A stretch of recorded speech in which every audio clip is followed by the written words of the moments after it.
Hello అండి, welcome back. So one more beautiful concept అనమాట. So చూసారు కదా, డోలా ఫ్యాబ్రిక్ వస్తుంది. సో క్విక్గా శారీ అయితే ఓపెన్ చేసి చూపిస్తాను.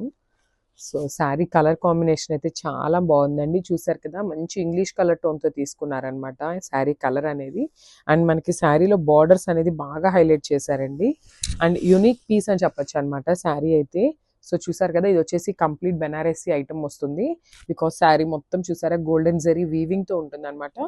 ఫాలోడ్ బై ద బాందిని అనమాట. చూసారు కదా, ఇది బాందిని కూడా కంప్లీట్ వీవింగ్ తో ఇచ్చేసారు. బాందిని ఇది కూడా ప్రింట్ కాదు, వీవింగ్ వస్తుంది. శారీ బాడీ అనేది కంప్లీట్ ఇట్లా ఓవరాల్ జాల్ డిజైన్ తో తీసుకున్నారు. అండ్ మనకి షోల్డర్ బార్డర్ అనేది బ్యూటిఫుల్ ఫ్లోరల్ కాన్సెప్ట్ తో ఇచ్చేసారనమాట. చూసారు కదా, మంచి మెరూన్ కలర్ తో పేరప్ చేశారు. అసలు ఒకసారి కింద బార్డర్ చూడండి, మీరు ఎంత నీట్ గా ఇచ్చారు. అసలు లిటరల్లీ వావ్ అనమాట. సో గ్యాప్ బార్డర్ స్టైల్లో తీసుకున్నారు. సో పైన కింద వచ్చేసి కంచి బార్డర్ పేరప్ చేశారు.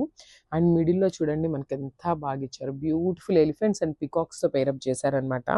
చాలా బాగుందండి కాన్సెప్ట్ అయితే శారీది. అండ్ ఫ్యాబ్రిక్ కూడా ప్రీమియం క్వాలిటీ డోలా వస్తుందండి. చూడండి, మీకు ఫ్యాబ్రిక్ నేను ఇట్లా శారీ పట్టుకున్నప్పుడే మీకు ఆ ఫ్యాబ్రిక్ అనేది అర్థమైపోతుంది literally. And this the beautiful పళ్ళు. సో మనకి పళ్ళు కూడా బార్డర్ అయితే ఎట్లయితే ఇచ్చారో అదే రన్నింగ్ లో తీసుకున్నారనమాట. So this will be the complete look of the sari. And blouse చూపిస్తాను చూడండి. సో మనకి బ్లౌజ్ కూడా ప్లెయిన్ బ్లౌజ్ ఇవ్వకుండా జస్ట్ స్మాల్ లీవ్స్తో ఇచ్చేసారనమాట. బుటీస్ అనేది ప్రింట్ ఉంటుంది, ఈ లీవ్స్ అనేది ఫాలోడ్ బై ద బార్డర్ అనమాట హ్యాండ్స్కి. చాలా బాగుందండి శారీ కలర్ కాంబినేషన్ కూడా. అండ్ శారీ కూడా చాలా బాగుంది, యూనిక్ పీస్ అని చెప్పొచ్చు. Thank you.